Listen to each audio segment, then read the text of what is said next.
all of these little things could really help them save money. That space is not always going to be listed as a bedroom. I will never purchase a home with one of these, ever.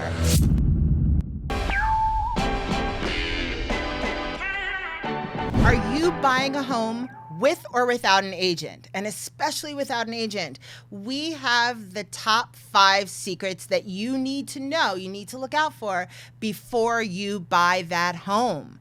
And I'm here with Susie South. Hi, Susie. She is a veteran real estate agent and real estate coach. And she's going to go through the top 5 things that she would tell a buyer to look for when they're looking for that home, that perfect oasis. So yes, exciting. I have to say, the first one that you're going to go into, I will never purchase a home with one of these, ever. And my husband, who I'm always like, don't tread on me when I'm talking to him, because this is the way he feels about things. He always says that he will never buy a home with this because they control you. He doesn't like being controlled by the man. So what is that first thing? I think you're giving it away right there. What's the first thing? So the first thing, when you're searching for a home, I, as an agent, will frequently have someone that I start working with that will say, hey, I saw this on Zillow, or I saw this on realtor.com. And I do a quick search in what the home that they're looking for. And I'm like, well, there's a reason that we hadn't talked about this. And that's because of the HOA.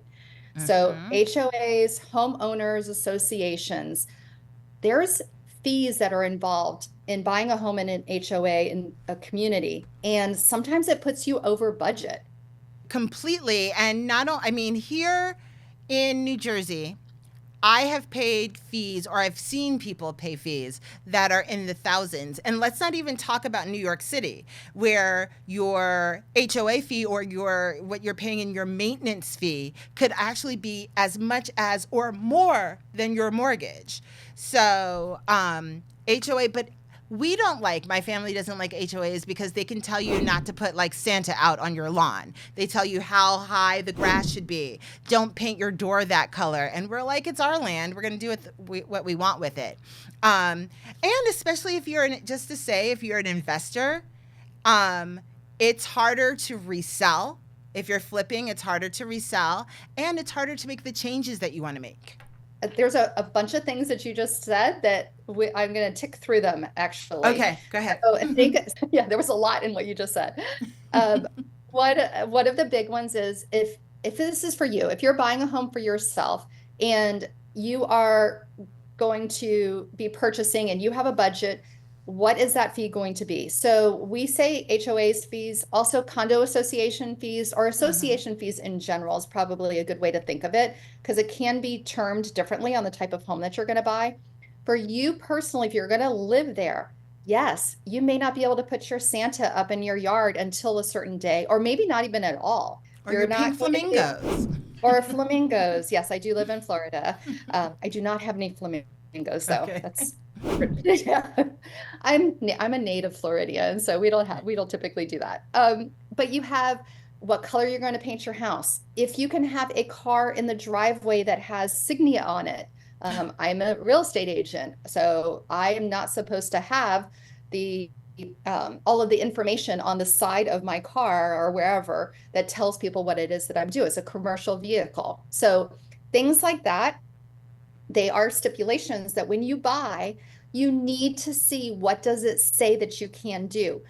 I have seen and heard of people that have not read through those HOA documents that tell them what those stipulations are, and then they are going to be very unhappy, for lack of a better word, when they see that they're not able to put their Santa in their front yard. So yes, you are controlled. You are limited to what you can do with the outside of your home.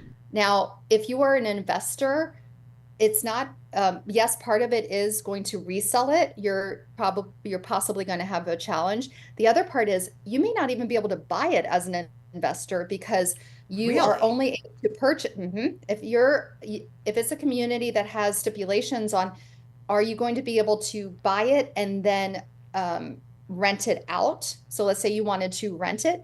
You may not, it may only be for those people that are actually going to live in the home. So you're Got not it. able to rent it at all for a certain period of time, or you're not able to rent it at all ever.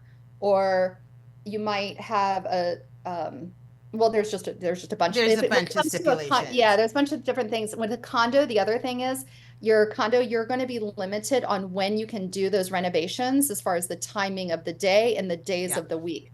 So it's like a So between 9 and HOA, 3 o'clock and only on Tuesdays and Thursdays. so HOA basically means that someone's going to be ruling your life and you're going to be paying for it. So stay away from that or just be cognizant of it. What's the second one? I love this one and I love when people refer to them. Oh, yes. So there is a word that was invented by a website called a Zestimate. And Zestimates are going to take a lot of information that they have pulled from a certain area. So it might be the general zip code of an area, or well, usually it's like a close area, so it's usually going to be a zip code or even tighter than that.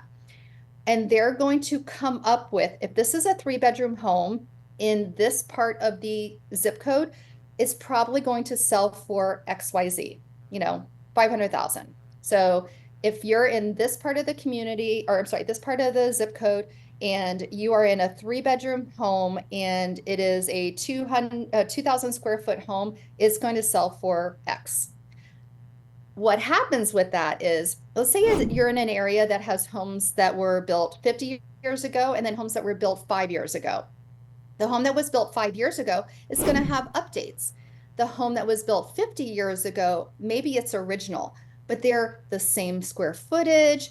They're 3 blocks away from each other.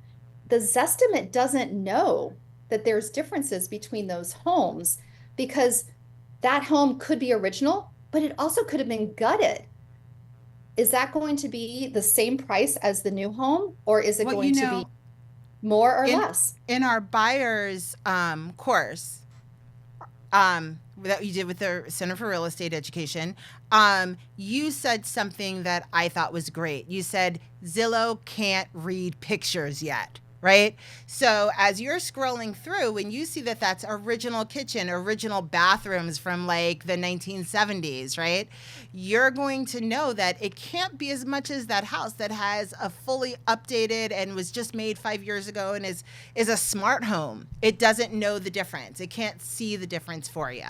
No, and even as they update Zestimates, and at some point maybe they will be able to read that it's fully updated. Well, is it going to be fully updated with top of the line or the lowest and builder grade? And that can make a big difference. I mean, you're talking about a kitchen that is on the high end, might be $100,000 to create that kitchen, versus on the low end, you could remodel a kitchen and maybe it only costs $15,000. Well, Right. there's value in that, and the Zestimate can't help you with that.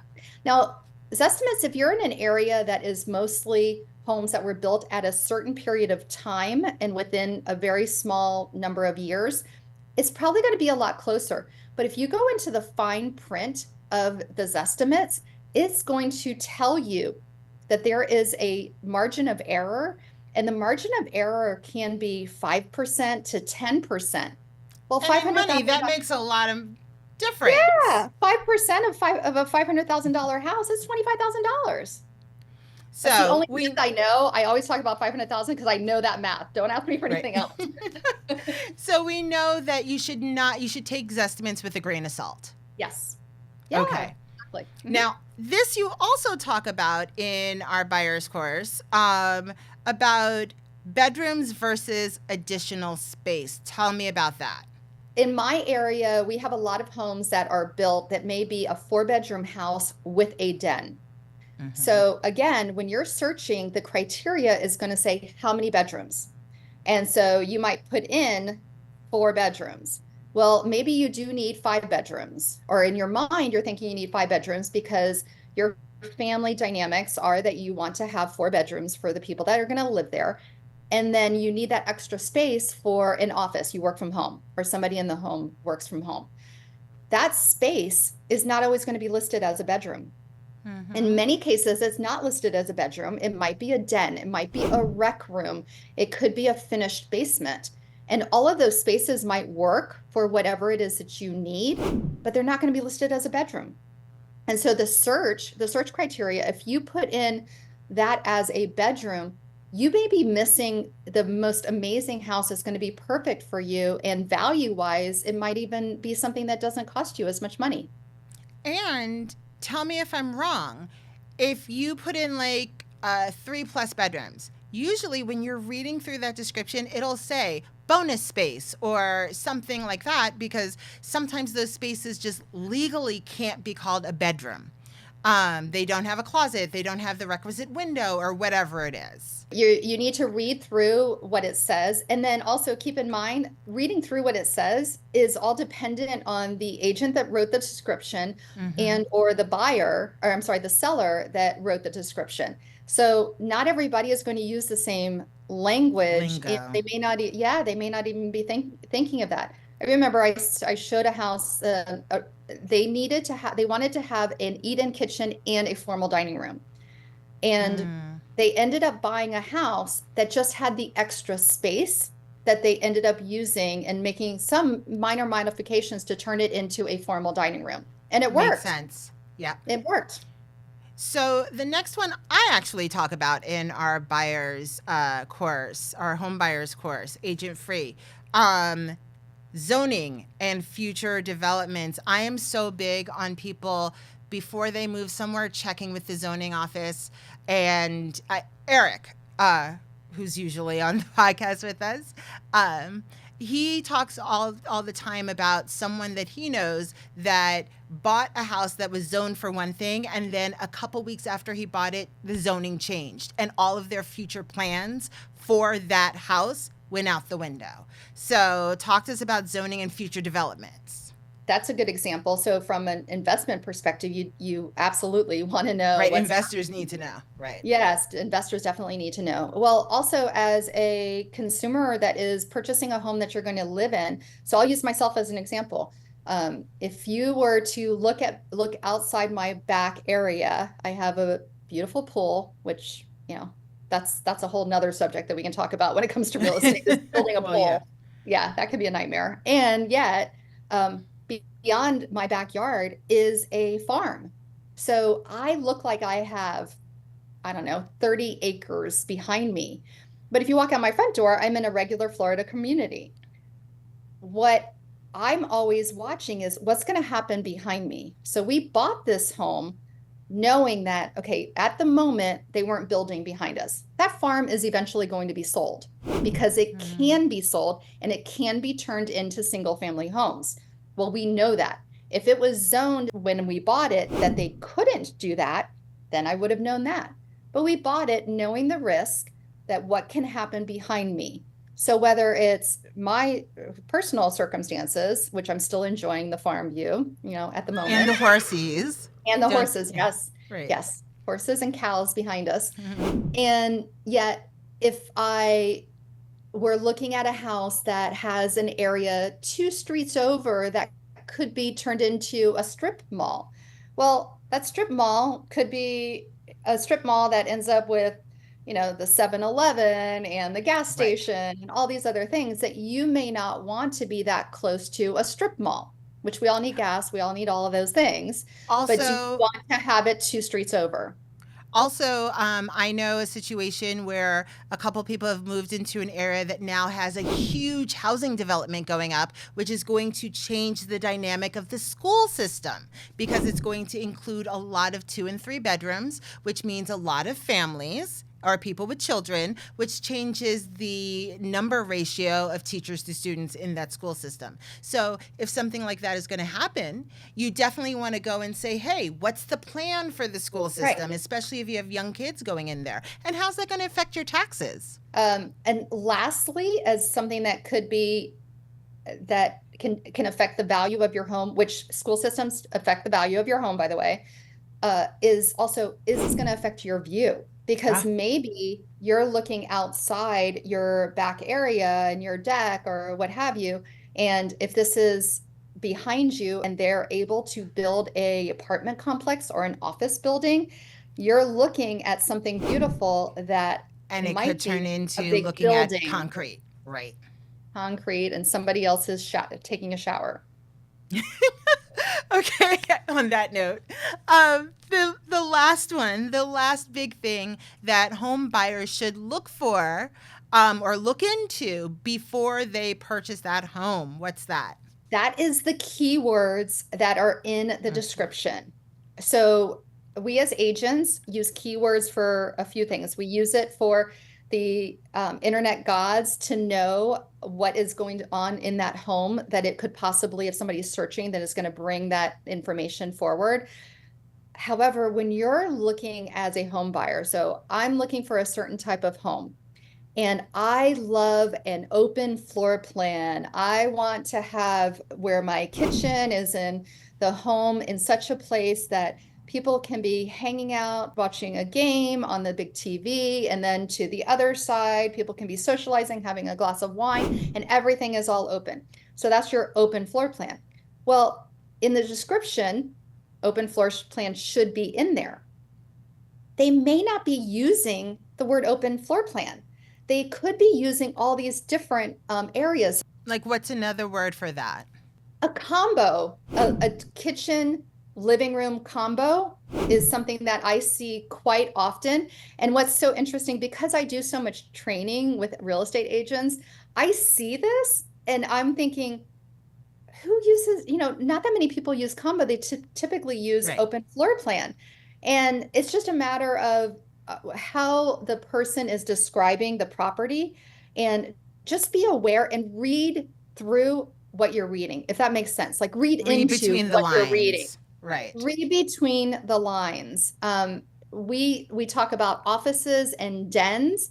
Well, sometimes somebody will write an office space. Some people will just write a den. Well, they could be interchangeable for most people. And let's be real, that office space or den could be a kid's playroom. Yes. Or another bedroom, rec room, potentially. Or another bedroom, the guest room.